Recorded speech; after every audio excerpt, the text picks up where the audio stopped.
Good morning, good afternoon, good evening, whenever it is, wherever you are, welcome to the Good Values Podcast. Now, in this episode, I get to speak to somebody who's had a huge influence on the way that I draw. Literally, when I came across this person, I used to draw one specific way, and after that, I started drawing quite a different way entirely. Now, there's been several people who've had a huge influence on the way that I draw.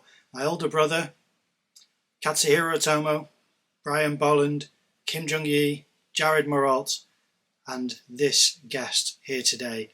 I'm incredibly grateful for being able to speak to him. This is my conversation with PeterDraws.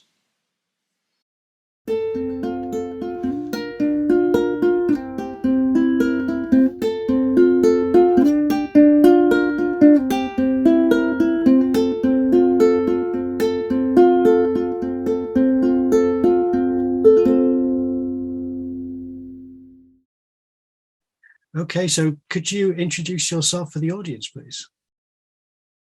All right. Hi, everyone. My name is Peter. Go by PeterDraws online. And basically, I've just been drawing for a long time, and I've had a good time posting a lot of my drawings online by way of, just like images, on Instagram, and making videos on YouTube. And yeah, I don't know. I just like the process of sharing my work that way, and of course the process of drawing. And sometimes I get into other things like painting, sculpture and stuff. I guess drawing has always been my main thing. Sometimes, yeah, I don't know. I won't get into it. Yeah, I don't know. Yeah.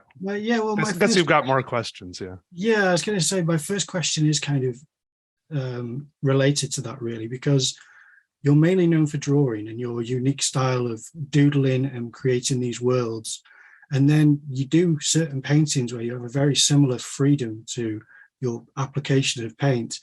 And then you're also doing ceramics lately, which is beautiful, and it's more conventional, and you can see this fine craftsmanship you add to that. You've done metal work with, is it iron that you're working with, or is it steel? What's the medium there? Yeah, with the metal work, it's been a variety of metals. I'm taking some classes at school right now with iron. It's usually cast iron. We make molds and like pour it in.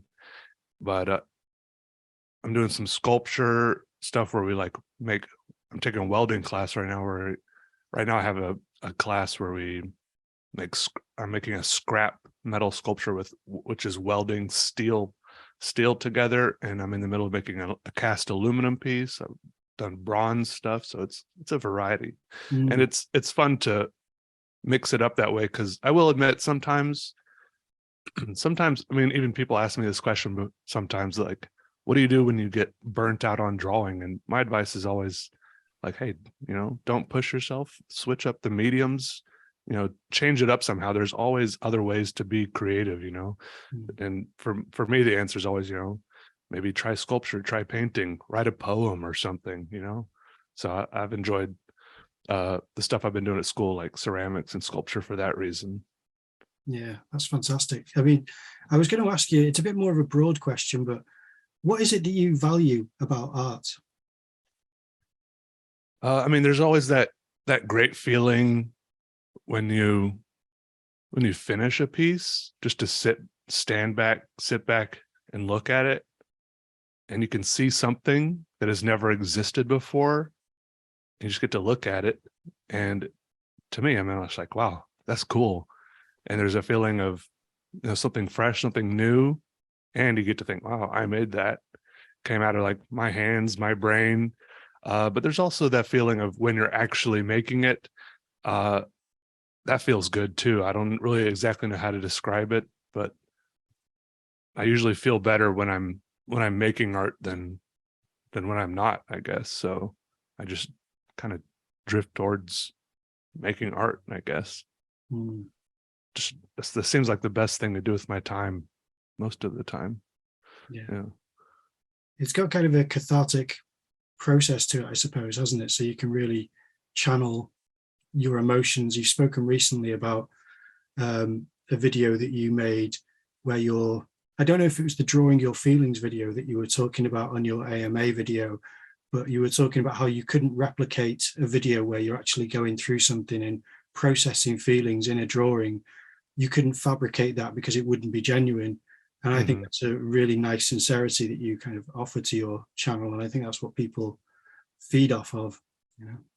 Yeah. A lot of those, like those videos where I was drawing post-it notes, drawing my feelings, like that really did just come out of somewhere where I was just coping with something at the moment. And a lot of my drawings, I just sit down and I don't know what I'm going to do. It's just like something is bubbling up inside and you just got to kind of let it out on the paper. That's why I guess that's one reason why I don't like drawing, like faces and stuff. I guess, I mean, of course, no shame to people who draw like portraits, of course, but for me, that doesn't really, for me, it doesn't really seem like that.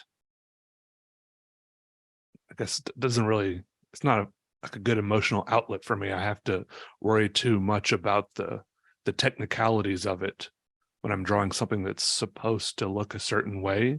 But when I'm drawing my, of course, like weird abstract stuff, I can just kind of let it flow out and not think about it too much. It's a little more, I won't say effortless because I still try pretty hard. Yeah. But yeah, it is a bit more of just like an outlet. It strikes me as kind of impressionism because expressionism, because expressionism is about really connecting your feelings in something very personal to you into the artwork. Whereas I suppose the portraiture you'll see is kind of very, be very precise and trying to get, accuracy to a certain extent. And that's not going to express what you're feeling or what you're trying to maybe express in the work. Is that fair to say, do you think?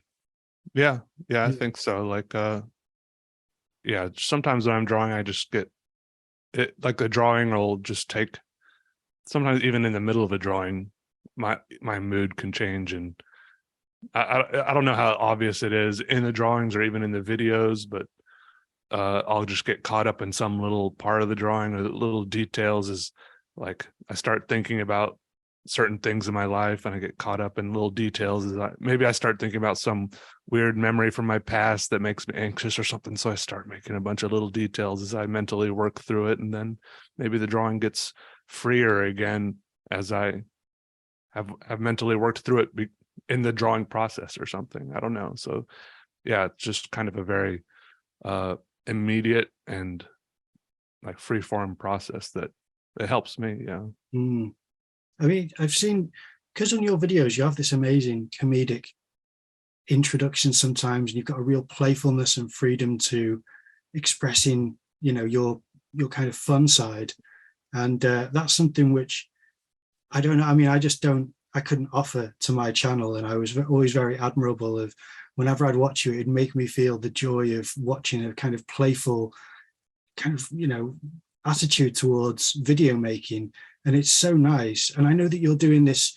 I want to talk about this a little bit more, but I'm just going to briefly mention it, how you're doing a kind of a drawing alongside of a music performance. But I was curious whether you've ever considered doing kind of performance regarding your kind of playful nature as a kind of performance in a gallery or anything where you've have your artwork and you have this kind of playful performance. Is that anything you've ever thought of, or is that not the comfort zone that you operate in? Yeah, I mean, I'd be open to that. It seems like a cool idea. I like the idea of like performance, live drawing.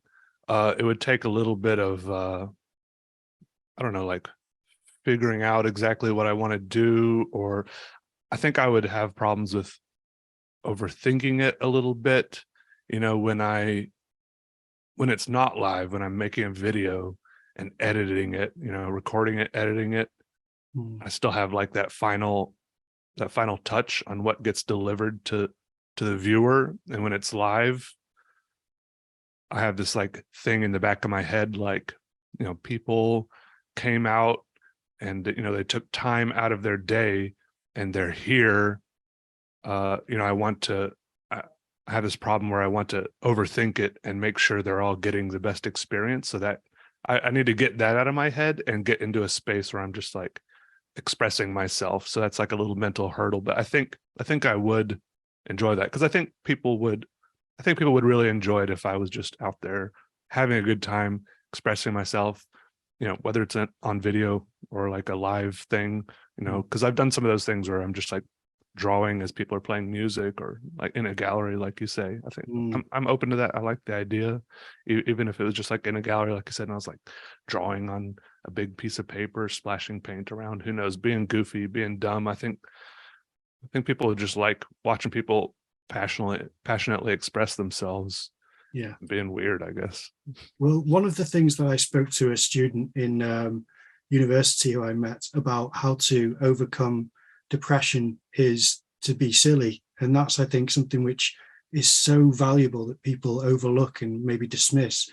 And it was something which, say in the video where you made a spaceship out of your cardboard box, that was so innocent and playful. And yet the filmmaking aspect of that video goes unseen because you edit it so well and film from such good angles that it just seems like we are in the room watching this and playing with you.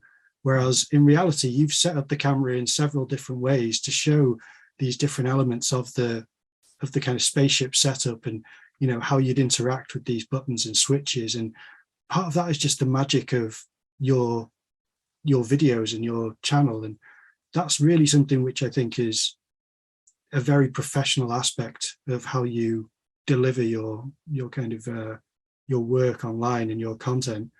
And I suppose what I would ask is, what was the question I was hoping to lead towards there? I think I've lost the question. I will say it like that spaceship video. I feel like that's like a little glimpse into like my childhood, and probably lots of people's childhoods, just playing, being spontaneously creative and going with, following your imagination. I feel like I did a lot of stuff like that when I was a kid, and it takes, you have to get into a certain mindset when it, like you say, setting up all the cameras, knowing you're going to make a video out of it to present to people, because you have to, like you say, think of all the camera angles, because I had 2 cameras set up outside, one on my head, and it's hard to balance the production aspect of it while also trying to get into the like innocent creative mindset of just playing in a cardboard box. Yeah. So that's like the only difficult part of it, because if there were no cameras and I wasn't worried about making a video of it, it would be so much easier to just play in a cardboard box. So Yeah. that's the only difficult part about it. But otherwise it's easy to play in a cardboard box, right? Yeah. Do you play off camera? Do you have this kind of innocent, playful side where you have fun? And I mean, I don't mean to delve into anything private, but I mean, because this seems so natural to you, it seems like you have such a good connection with that freedom, and that it seems like what's the word? It's I was thinking of this the other day and I've lost the word now, but it's kind of it's an ability to not be hindered by self-consciousness or anything, and just to go, this is just me, I'm just going to express myself, and it's what makes it so pure. And is that, yeah, I mean, you have? I think I do. I mean, if I have like a whole, I mean, I definitely played in that cardboard box before I started recording it. I was in there messing around with it, flying it around, fighting with the aliens and stuff. But if it comes to a cardboard box that I've fixed up that much, I'm going to think about the content opportunities at the same time. Yeah. So, I mean, if there's something that cool, I'm going to try to make a video out of it if I can. But a lot of things do go unrecorded. So, Well, another thing that I wanted to mention is that you also make music yourself. I mean, you can always see guitars in the background, and you can see that you've done in certain videos bits of playing, and you've shown that you do MIDI production as well. And I think that's a real beautiful overlapping skill where you can create this soundscape for your imagination as well as a visual world building. And is that something you're going to continue? Have you ever considered an album or anything? Because that's quite a nice playful genre of music as well. Yeah, I really like the idea of making music. I think it was during COVID, I was in a particular mindset, and I actually made and put out 2 albums on Spotify of pretty terrible music, but I was in a it's all about mindsets for me. Like I was in a perfect mindset at that point where I was making songs, finishing them. Finishing songs is the hard part for me because songs are one of those things where you can just constantly keep on going back over them, listening to them, tweaking them, trying to make them better. Yeah. And it's an endless process. I was in a mindset there where I could just hit finish, hit save, publish them, and then not overthink how they sounded, what people would think. I was putting them out on Spotify. But now lately when I've been trying to make music, I kind of sit down at night for a couple hours, mess around on the computer, play the guitar for a while, and then I'm like, and I don't really like it that much, but I still mess around with music and just seems like nothing comes of it. Like I've got this, you can see right here, I've got a little synthesizer right here, and the guitar right there. So I'm still like, it's still in my head, and I'd like to make more music, even if it's just like little intros for my videos or whole albums. I do like that way of expressing myself, because I think one of the problems is we're surrounded by so much really good polished music. I need to listen to more, I don't know, amateur, or not amateur music, but just music that shows that music can be good and expressive, and just without having to have like a whole team of producers and everything, as it can still be good. Unconstrained by theory. Sometimes I think musicians are a bit pressured. I mean, I've got a bit of a background of MIDI production. I used to make hip hop years ago with a group, and so I've got a bit of experience there, but I don't have the freedom and playfulness. And again, I don't know why my brain's wired to being very, this has to counterbalance this, and being very kind of, methodical about it. Not to any great result, but just to my own constraints, really. I was going to ask as well, as a follow-on though, how has the pandemic changed your practice, or has it changed your practice at all? Well, when everyone started being shut up inside and working from home and stuff, and everyone started to talk about how they were like getting cabin fever and getting restless, I realized, like, this is how I've been working for like 10 years. Like I've just been sitting here in my room slowly going crazy, on my own. This is how I've been. So I think that's one of the reasons why I pushed harder. Right before the pandemic is when I went back to school, but even after that, I've been spending more and more time outside of my apartment. Like after that is when I switched to the art program at school. I've been spending more and more time at school, like at the studio working. And so it kind of made me, watching other people go through it and seeing how it was affecting them, being shut up alone inside all the time, made me realize kind of how unhealthy it is mentally. So I think that's kind of how it's affected me. Yeah, it's nice to have empathy, but it can be a double-edged sword, I suppose, where it can really affect you in weird ways. You mentioned recently on your AMA as well that you read books by Yuval Noah Harari, which I'm quite a fan of as well. I really like his work, and I wanted to know, did reading his work alter your perspective on either life or the stories that we tell ourselves and that we live by, that are nothing more than stories? Has there been anything where you've started to then question certain narratives that are just kind of written into how we're raised? He talks about the story of money, doesn't he? He talks about how that's just a story, and if you tried to exchange money in exchange for services to an animal, it's not worth anything because money's a story that we live by. Yeah, I think in Sapiens he talks about how all these different, I don't know, I've read a lot of books since then, so I might be getting confused, but I think in Sapiens he talks about how so many different things in society are just it sounds kind of cliche to say it, but like constructs, that they only work because we've all agreed on it, like government, money, religion. But I think art is one of those things that we've all kind of agreed on. It doesn't really like exist. It's just kind of a thing we all agree, like this is valuable. And so let's continue putting effort into this, maybe. I don't know. So I don't know. I'm glad that we all like art, and that we all keep, there's something in the human psyche that likes pretty things, like creating and expressing ourselves, even though it doesn't directly benefit us as far as, like food, water, shelter, that kind of thing. I'm not sure. I could be thinking of a different book, but no, it does sound like things that I've heard him cover is these agreements that we all follow. It's a great way to make you reconsider certain staples that you live by. I've started to discuss with certain friends of mine the measure of when people say you're not a man until you fill in the blank. And some of those are really arbitrary. Apparently, my dad was told by his brother. Extremely.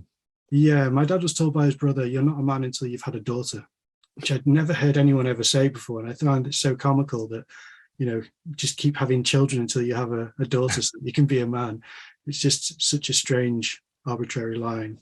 So things like that just feel like sometimes unhealthy stories that we live by and try to live up to, when it's actually not necessary. You just gotta take that kind of thing down as one person's opinion, but it does get kind of scary when tons and tons of people have that opinion and it starts shaping the whole society.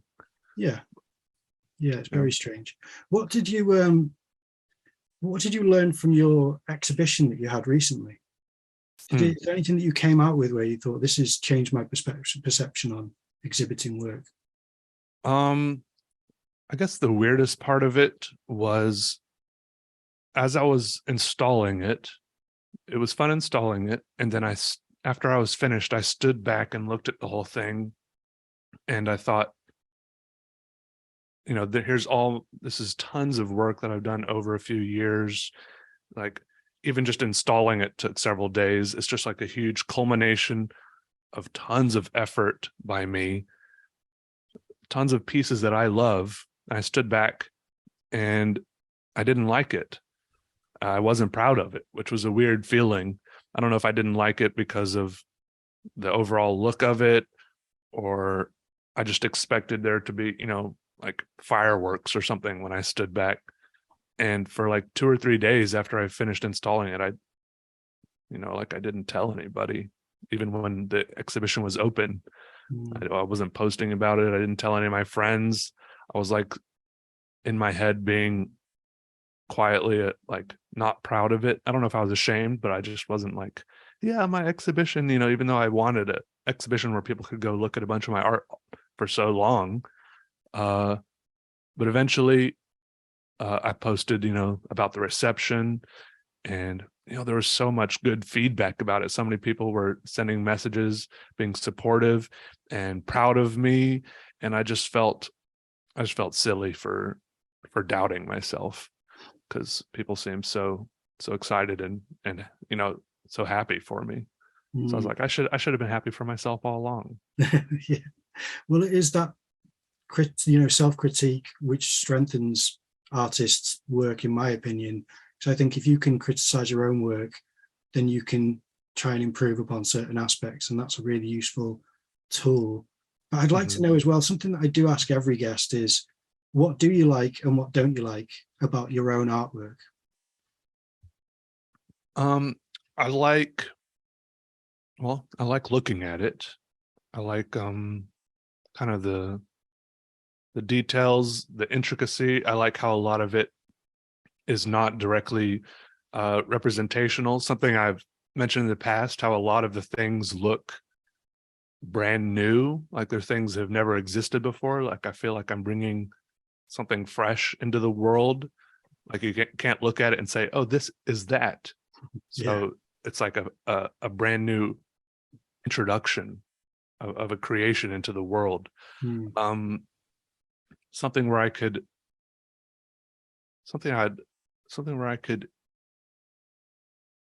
improve is maybe more. I mean, I've always wanted to draw bigger. I guess that's one reason why I got into painting, just because it's a little more impressive.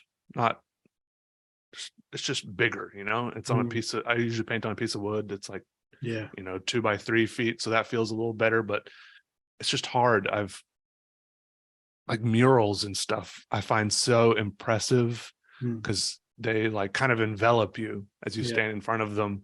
And I think when I'm doing my little drawings on a piece of paper mentally, I think I want them to envelop you, because that's why I do so many little details. I want you to be able to like go in them and get lost in them a little bit. And I feel like maybe if I did bigger things, be able to get doubly enveloped in them and lost in them.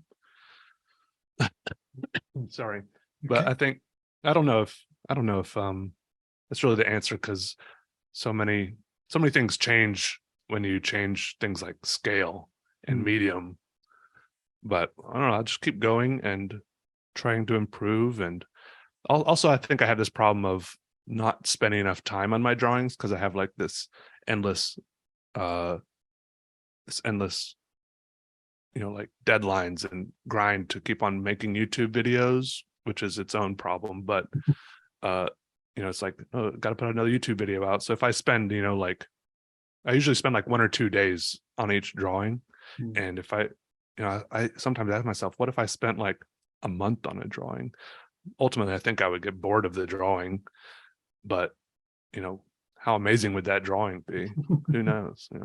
You did once say, and I don't know if this is your quote or someone you were quoting, but you once said, if only you would spend twice as long on a drawing, it might look 10 times better or 10 times as good. And I thought that was a really powerful quote. I don't know if you remember saying that. I don't remember saying that, but it could be true. It's so powerful because it's only twice as long and it'd be maybe 10 times better. And I thought that was a really nice way of conceptualizing the effort and attention that you put into a drawing. Yeah, and I think that can be not only like not only making the drawing twice as big or twice as detailed, but just like drawing slower, more carefully. Like the lines are just higher quality. Like I feel like I see a lot of people send me their art on Instagram or emails, right? And it just looks like they're rushing. And I don't want to. Usually I just want to say like, good job. It looks great. I want to just encourage them that way. But if I would give like a constructive criticism, I would be like slow down, like take twice as long, like you're saying, like draw the lines more carefully. Sometimes I say like treat each line like it's its own drawing with that much care. So yeah, I think there's some truth to that. Yeah, it's a great philosophy. I mean, just to quickly mention, you were generous enough to give me your blessing for me to make a how to draw like PeterDraws video. And it was, the most viewed video I've made. And it was really funny how I thought the prompt is great because it was based on your prompt of the Post-it note on paper and using that to draw off the Post-it note onto the paper. There are lots of prompts of yours that I've tried because they're always great ways of starting a drawing, which can have its own barriers. So to overcome that can be all it takes to get a drawing out of you. But I found it quite funny how when I try to draw like you, my drawings are nothing like your drawings at all. It doesn't matter how much I'm influenced by your style. And it's probably a good thing because I don't want to mimic someone's drawing. But it was funny how when I'd say how to draw like you, and immediately I say, well, this is using your technique to a level. And then beyond that, I just can't do these same shapes. It's another way why I find another way that your videos become mesmerizing is that the decisions you make to make the drawing are always going to be so much different than what I could make and what anyone else could make because it's so individual. I think that's where a lot of the inherent value comes in. So yeah, I just want to, say thank you on camera as well, because you were very kind to do that and very generous of you, just like you are with your time now. So I appreciate that very much. Yeah, well, I'm glad to hear that video did well. And I think it is an interesting concept. I think a lot of people have kind of riffed off or gotten inspired by my videos. And it's so cool to see, like some people post them there's a PeterDraws subreddit. I don't comment there very often, but so many drawings that may or may not have been inspired by me. And it's like, I feel like it's like a a branching tree, Yeah. and there's all these drawings, and it's cool to see. Like sometimes I can pick out little influences, and I'm honored in it, but it's mostly just fascinating to see all the different styles, the little intricacies, and Yeah. it's really cool. That will kind of balloon into their own drawing, I suppose, where they've just seen one part of something that you've drawn, and they'll just want to, create a drawing from that, because I know that feeling. What, though, would you say is a misconception people have about you? Because people will have this idea of who you are, and they only know the online version of who you are as a person. Has anyone kind of met you and they've just had, or generally people have a misconception or any idea about who you are or about you in any way that's not accurate? I'm not sure. Some people say I'm taller than they expected. I'm not that tall. Well, I'm 6 feet tall. I don't know. That's interesting. When I meet people, I don't know. Most people don't seem like they had many misconceptions. I feel like I don't hide that much in my videos. I mean, I put on a slight persona in my videos, just like I feel like sometimes I'm slightly more, I don't want to say bubbly, but I don't think I'm more bubbly, but I have like this, I don't put on a YouTube persona like some people do. I don't think so. Like I pretty much do like I'm doing right now. Like I do swear sometimes in real life, for example. I don't do that on my videos. Like I try to keep it like family friendly and stuff like that. Just little things like that, maybe. So yeah, it's like I'm like 90% the real me on my YouTube videos. So yeah, that's great. Yeah, I mean, I'd appreciate that family friendly approach. That's something which I've tried to do as well. Although I struggle with some podcast guests who will, and I'll just try to pinpoint what point did they use that word. I need to take that word out and tell them afterwards. Because I get a lot. Sometimes I get like messages from like even like elementary school teachers who've been like, yeah, we've been watching your videos in class. Like, right. Even I just got an email recently from a teacher who's like, our students are sending you a package, and I'm like, okay, yeah, I'll make a video, let me opening it or whatever. So, because I feel like it's so cool for some kids, because they've been watching a guy online, and then to see him like actually respond and make a video or something, I feel like that's a big connection. Maybe I can inspire them, somehow. Absolutely. So I feel like I'd miss out on a lot of those opportunities. There are very. I've been interested to find the amount of artists who I speak to who are aware of who you are and big fans. I mean, talking, professional illustrators who I'll talk to about their work, and I'll say, have you ever heard of a guy called PeterDraws? And their eyes will just light up. I love PeterDraws. And I just think this is so different from their practice that I thought I'd say that's just someone who I think has got a lovely freedom to their practice.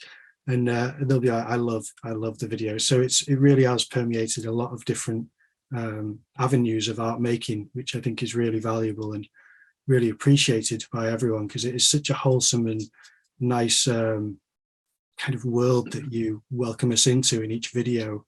And I think that's a nice thing to always be reassured that you can click on a video and know to an extent what to expect as far as friendliness and kind of safe environment without anything too jarring occurring in that, Yeah. Well, that is inspiring and encouraging to hear. Thank you. No, that's great. I mean, it's a treat for me to find all these people, and I would name them, but I haven't spoken to them beforehand to say this person, but there is big names who I'd love to say to you. There's certain people. That's what I was going to say. Has anyone ever said to you about your artwork, this reminds me of this person's art? Because your work doesn't really remind me of anyone's artwork, which is a really nice characteristic of your style as well. Have you ever come across anyone where they say this is like so-and-so or anything like that? Yeah, occasionally. Sometimes every now and then I get what's his name? He died really recently. Kim Jong-gi. I don't know if that's how you say it. Yeah, I met him actually. Oh, you met him? I get that occasionally. I haven't looked at him a lot, but I personally don't see a lot of similarities. I guess it's just a lot of that it's like black and white illustration, because he draws a lot of like people and stuff. Maybe it's more the style of content, just like chill drawing on YouTube or sketchbook drawing. Also, I get Mobius or Jean Giraud. I don't know if that's how you say his name. I used to be, well, I still am a huge fan of Mobius. Like I bought a bunch of his like rare books and stuff. But my problem was I looked at Mobius art too much, and then my art started looking almost exactly like his. So then I started getting a lot of, oh, your art looks like Mobius. It's a good problem to have. Yeah, I had to stop looking at his art so much. Now I just have his prized books on my bookshelf. Yeah. Yeah, I've heard some. I don't know if you've heard some stories about Mobius are like myths. You know, they're like legends as far as they sound apocryphal. You know, they don't quite sound as if it could happen in this world, but there's a very magical kind of persona to him, which I loved. And Kim Jong-il was a gentle, sweet person when I met him. Oh yeah, yeah, very nice. And I met him in 2016. I bought his book here, which you can't show online because it's too explicit, because he did do certain explicit drawings, and you can't show it online, which is a shame. So I've done a flick through where I've been very selective with which pages to show. But I loved him. I loved his style. I wouldn't have related your work to him. I think it's maybe the ink first. Yeah, the ink as well. Just really... and maybe and I have seen, like you said, I think he was very gentle. Like I did see like a few of his like live streams that he posted where it's just him just like drawing for like 2 hours. He did just seem very chill and relaxed, and just loves drawing. Yeah, it was a great loss, very unexpected. But there we are. That's one of those things, sadly, about life. Now, the only other thing that I wanted to ask you really is something which I did ask him, and he had a very funny reaction to this question, but I always ask every guest. This is something which my art mentor used to ask me every day I would see her, and I would see her almost every day for about a year. And it's, what's the most beautiful thing you've seen today? Well, I haven't been awake very long. I saw, the thing that pops into my mind is I saw a one of those street cleaning trucks outside driving down. Yeah. And you know how I love machinery.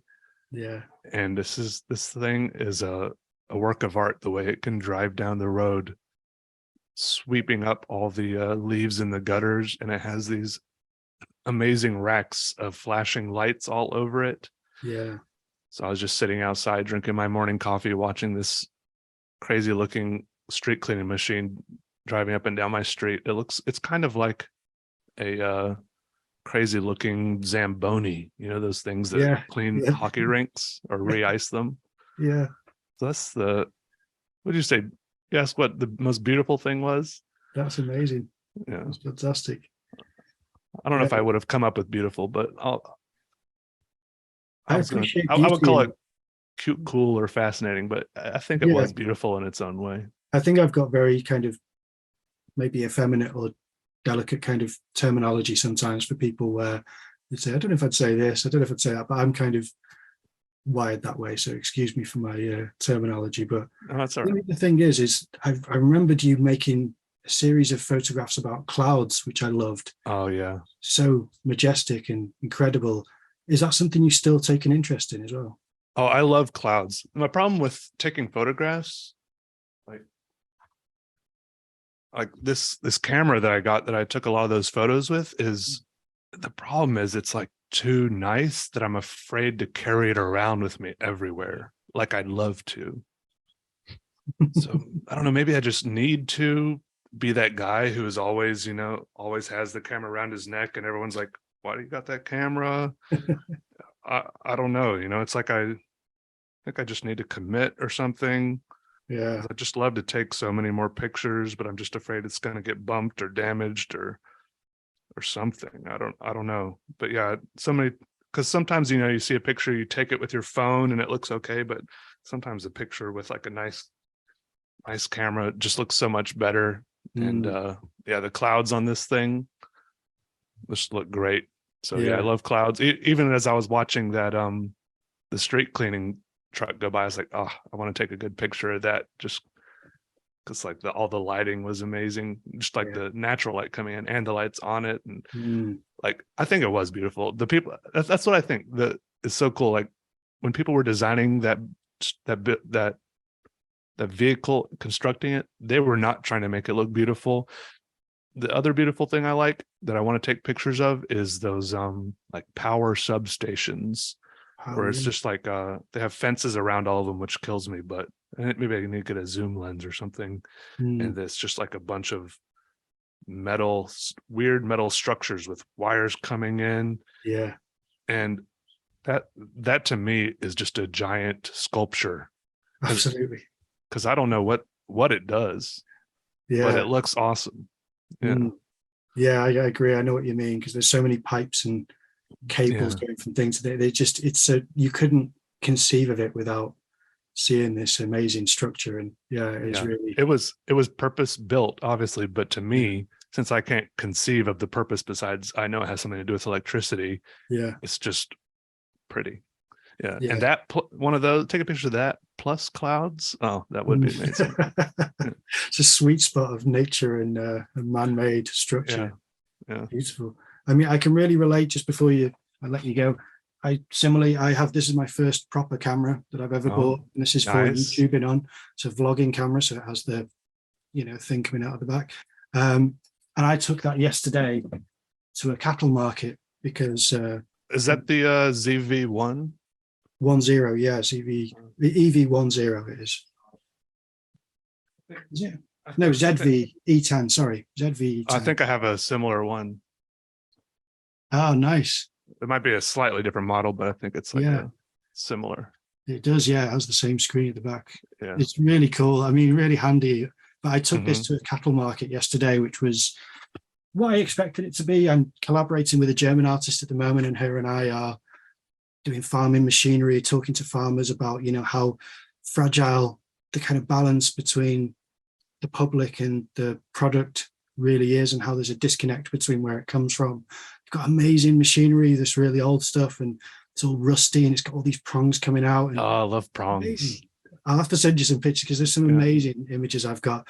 But and then you talk to the farmers, and they're really, they've got a real kind of delicate balance between their income and their lifestyle of just, this is in their family. So it's been interesting. But taking that camera yesterday we were immediately identified as non-farmers. And someone came up and said, "Are you animal rights?" And because my friend's German, she said, "Yeah," because she thought he said, "Are you all right?" So he goes, "All right, we'll take as many pictures as you want," and he walked away. And I said to her, I was like, "Did you say yes to him?" And she was asking me what he said, and I told her, and she was horrified. So we found him later and said, "We're not animal rights, we're artists. We're trying to connect the public with the farmer." And he was very friendly anyway. All the farmers were lovely, but we felt like, a fish out of water. It was very well, it's cool you got to go look around. Yeah, absolutely. Anyway, this is all, I'm going to edit that part out of the podcast because it's nothing to do with you. So it's just, I thought it was interesting, but I may keep it in. Yeah, but thank you so much for being a guest on the podcast. Is there anywhere that you want me to send people, as far as you've got a website, you've got your Instagram, what's the social media you should check out? I guess just YouTube and Instagram would be fine. Yeah. Do you have a Patreon? Yeah, I don't promote it very much though, because I don't post anything on it. Don't you? So the people there's some supporters on there, but it's just out of the goodness of their heart, I guess. Yeah, that's nice. Well, very good. Well, yeah, again, I very much appreciate your time. Yeah, this is very interesting. I enjoyed it. Sorry for not doing it earlier. I know you invited me a while ago, but I was it's fine. Overwhelmed by other stuff, I guess. So I can imagine you're always busy. No, it's honestly, it's a real treat to talk to you, and hopefully I'll have you on again next year as a guest if you're willing to do it. I wouldn't pressure you. Yeah, I'd be glad to. This is very well done, and I appreciate all your questions. They're thought provoking, and thank you very much. Excellent. Thanks. Bye. Right. See ya. Okay, that is the episode done. Now, I did make one mistake, at least, but this is one mistake that I definitely made, which is I mentioned briefly that Peter does drawings with musical accompaniment, and that is Back to the Drawing Board series, and I show an image from that series but I don't ask him about it again. I meant to, I completely forgot. To be perfectly honest, this is probably the most nervous I've been speaking to any guest that I've had, and it's because he's had such a huge influence on me, and I do love his work and his personality so much. I'm really grateful that he was on. He was so nice to talk to.